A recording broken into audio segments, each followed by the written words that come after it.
आप देख रहे हैं Janwadi news top 20 sponsored by Shobhit University Meerut. Shobhit university, empowering nation through education. नमस्कार, स्वागत है आपका जनवाड़ी डिजिटल न्यूज की दुनिया में। मैं हूं आपके साथ अजीत आनंद। आइए नजर डालते हैं दिन भर की खास खबरों पर। चक्रवाती हवाओं के जोर से यूपी और उत्तराखंड में भारी वर्षा के आसार, मौसम विभाग ने दी जानकारी। यूपी उत्तराखंड में भारी वर्षा का अनुमान लगाया जा रहा है। भारतीय मौसम विज्ञान विभाग ने अगले 2-3 दिनों तक ओडिशा, महाराष्ट्र के कोंकण क्षेत्र और गोवा में मध्यम से भारी वर्षा का अनुमान है, जबकि 17 सितंबर तक यूपी और उत्तराखंड में भारी बारिश का अनुमान है। लखनऊ में हुई भारी बारिश, दीवार गिरने से 9 लोगों की मौत, उन्नाव में भी गई 3 लोगों की जान। भारी बारिश से लखनऊ कैंट के दिलकुशा कॉलोनी में शुक्रवार को निर्माणाधीन दीवार गिरने से उसके नीचे दबकर 9 लोगों की मौत हो गई और 2 लोग घायल हो गए हैं। इसी तरह उन्नाव जिले में कच्चा मकान गिरने से 2 भाइयों और 1 बहन सहित 3 की मौत हो गई। सीएम योगी और रक्षा मंत्री राजनाथ सिंह ने घटना पर दुख जताते हुए मृतकों के परिजनों के लिए मुआवजे का ऐलान किया है। यूपी में भारी बारिश से मची तबाही, लखनऊ झांसी में 12वीं तक के सभी स्कूलों में छुट्टी। यूपी में भारी बारिश के कारण तबाही मची हुई है, जगह जगह जलभराव हो गया है। लखनऊ और झांसी में जिला प्रशासन ने देर रात जिला के 12वीं तक के सभी सरकारी, अर्ध सरकारी या प्राइवेट स्कूलों में अवकाश रखने का निर्देश जारी किया है। समरकंद में एससीओ की समिट जारी, बैठक के बाद पुतिन से होगी पीएम मोदी की खास मुलाकात। प्रधानमंत्री नरेंद्र मोदी ने उज्बेकिस्तान के समरकंद में आयोजित शंघाई सहयोग संगठन एससीओ के शिखर सम्मेलन को आज संबोधित किया। साथ ही एससीओ के शिखर सम्मेलन से इतर रूसी राष्ट्रपति व्लादिमीर पुतिन से मुलाकात भी की। इस दौरान मुलाकात पर सबकी निगाहें लगी रहीं।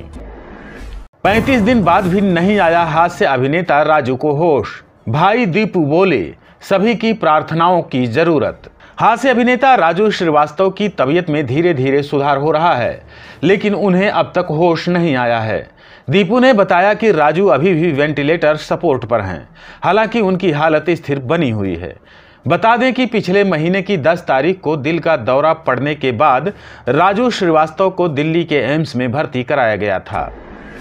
पेटीएम, रेजर पे समेत कई कंपनियों के ईडी ने जब्त किए करोड़ों रुपए। चाइनीज ऐप मामले में हुई कार्रवाई। प्रवर्तन निदेशालय ने हाल ही में चाइनीज लोन ऐप मामले में हुई छापेमारी के बाद विभिन्न बैंक खातों इजी बज, रेजर पे, कैश फ्री और पेटीएम के वर्चुअल खातों में रखे 46.67 करोड़ रुपए का पता लगाकर उन्हें जब्त कर लिया है। भारत जोड़ो यात्रा के लिए फंड न देने पर कांग्रेसियों ने की दुकानदारों से बदसलूकी। पार्टी ने 3 कार्यकर्ताओं को किया निलंबित। कांग्रेस की भारत जोड़ो यात्रा के लिए फंड न देने पर दुकानदार के साथ कथित तौर पर धमकी देने का मामला सामने आया है। जानकारी के मुताबिक केरल के कोल्लम में यात्रा के लिए 2000 रुपए न देने पर कांग्रेस कार्यकर्ताओं ने सब्जी विक्रेता के साथ बदसलूकी की। कांग्रेस प्रदेश अध्यक्ष सुधाकरन ने बदसलूकी मामले में पार्टी के 3 कार्यकर्ताओं को निलंबित कर दिया है। नारायण साईं को पानीपत कोर्ट में किया पेश। आसाराम केस के मुख्य गवाह पर हमले के मामले में हुई सुनवाई। आसाराम केस के मुख्य गवाह महेंद्र चावला पर किए गए हमले के मामले में चल रहे केस में शुक्रवार को उनके बेटे नारायण साईं को पानीपत की अदालत में पेश किया गया। नारायण साईं को पुलिस सुरक्षा में कोर्ट परिसर के द्वितीय तल पर मौजूद अदालत में ले जाया गया। भाजपा की नाव पर सवार होंगे कैप्टन अमरिंदर सिंह, 19 सितंबर को हो सकता है आधिकारिक ऐलान। पंजाब के पूर्व मुख्यमंत्री और पंजाब लोक कांग्रेस पार्टी के मुखिया कैप्टन अमरिंदर सिंह ने भाजपा का दामन थामने का मन बना लिया है। दरअसल कैप्टन अमरिंदर सिंह अपनी नई पार्टी लोक कांग्रेस का विलय भाजपा में करने जा रहे हैं। इसकी आधिकारिक घोषणा 19 तारीख को हो सकता है। आम आदमी पार्टी की मान्यता रद्द करने की उठाई मांग। 56 सेवानिवृत्त नौकरशाहों ने चुनाव आयोग को लिखा पत्र। दिल्ली के सीएम अरविंद केजरीवाल के बयान को पूर्व सेवानिवृत्त नौकरशाहों ने गैर संवैधानिक बताया है। 56 पूर्व सिविल सेवकों ने भारत के चुनाव आयोग को पत्र लिखकर आम आदमी पार्टी की मान्यता वापस लेने का आग्रह किया है। आप देख रहे हैं Janmadi news top 20, sponsored by Shobhit University Meerut. Shobhit University, empowering nation through education. मुख्यमंत्री योगी आदित्यनाथ ने किया पोषण माह का शुभारंभ। बोले, पहले शराब बेचने वाले ही बांटते थे पोषण आहार। बाल विकास सेवा एवं पुष्टाहार विभाग द्वारा शुक्रवार को लोक भवन में आयोजित कार्यक्रम में मुख्यमंत्री योगी आदित्यनाथ ने कहा कि विगत 5 वर्ष से पोषण माह कार्यक्रम सफलतापूर्वक मनाया जा रहा है। प्रधानमंत्री नरेंद्र मोदी ने 2018 में इसकी शुरुआत की थी। उन्होंने कहा कि किशोरी धात्री महिलाएं, माताएं सुपोषण युक्त होंगी तो बच्चे भी स्वस्थ व सक्षम होंगे। दिल्ली में मिला मंकी पॉक्स का 8वां मरीज। देश भर में मरीजों की कुल संख्या हुई 13। दिल्ली में मंकी पॉक्स का 8वां मरीज पॉजिटिव पाया गया है। 30 वर्षीय नाइजीरियाई महिला का मंकी पॉक्स टेस्ट पॉजिटिव आया है, जिसके बाद यह राजधानी का 8वां और देश में वायरल बीमारी का 13वां मामला बन गया है। महिला को एलएनजेपी अस्पताल में भर्ती कराया गया है।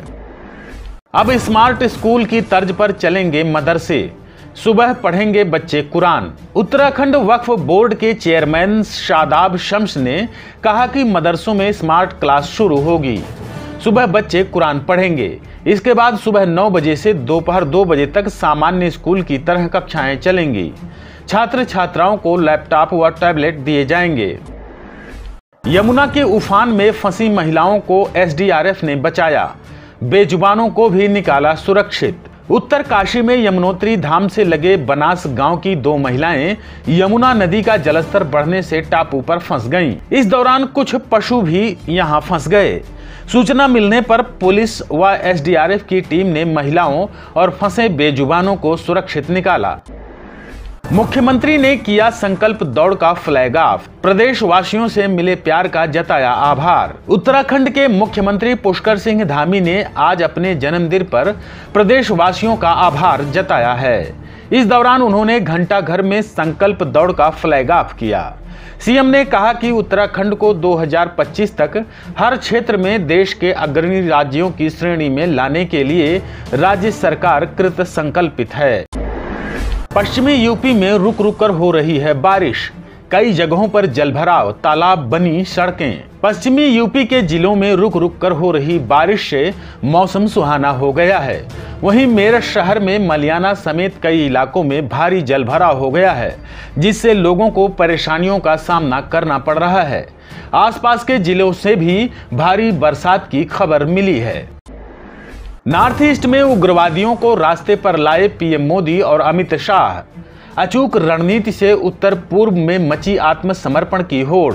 उत्तर पूर्व के राज्यों में दशकों से चला आ रहा उग्रवाद अब अंतिम सांस ले रहा है। प्रधानमंत्री नरेंद्र मोदी और गृह मंत्री अमित शाह की अचूक रणनीति काम कर गई है। वहां के अलग अलग उग्रवादी समूहों में आत्मसमर्पण करने की होड़ मची है। हथियार डालकर उग्रवादी समूह अब राष्ट्र की मुख्य धारा में शामिल हो रहे हैं। बड़े पर्दे पर महेश बाबू संग बनी आलिया भट्ट की जोड़ी। एसएस राजामौली की फिल्म में साथ आएंगे नजर। बॉलीवुड अभिनेत्री आलिया भट्ट इन दिनों अपनी फिल्म ब्रह्मास्त्र पार्ट 1 शिवा को लेकर सुर्खियों में हैं। अयान मुखर्जी के निर्देशन में बनी फिल्म बॉक्स ऑफिस पर धमाल मचा रही है। वहीं अब खबर सामने आई है कि RRR के बाद आलिया भट्ट एक बार फिर एसएस राजामौली के साथ बड़े पर्दे पर धमाल मचाने के लिए तैयार हैं। जम्मू कश्मीर से गुलाम नबी आजाद के बाद कांग्रेस को लग सकता है एक और बड़ा झटका। कर्ण सिंह भी छोड़ सकते हैं कांग्रेस का हाथ। हाल ही में दिग्गज नेता गुलाम नबी आजाद ने कांग्रेस पार्टी का दामन छोड़कर जम्मू कश्मीर से खुद की पार्टी बनाने की घोषणा की है। इसी बीच कांग्रेस को एक और बड़ा झटका लग सकता है। महाराजा हरि सिंह के बेटे एवं कांग्रेस नेता कर्ण सिंह ने कहा है कि वह कांग्रेस में तो हैं, लेकिन उनका पार्टी से कोई संपर्क नहीं है। पार्टी के साथ उनके संबंध लगभग शून्य हैं। सिद्धू मूसेवाला के पिता बलकौर सिंह की तबीयत बिगड़ी, पटियाला के निजी अस्पताल में कराया गया भर्ती। पंजाबी गायक सिद्धू मूसेवाला के पिता बलकौर सिंह की तबीयत खराब हो गई है। उन्हें पटियाला के एक निजी अस्पताल में दाखिल कराया गया है। पटियाला की सांसद परनीत कौर उनका हालचाल जानने अस्पताल पहुंची हैं। आप देख रहे हैं Janwadi news top 20, sponsored by Shobhit University Meerut. Shobhit University, empowering nation through education.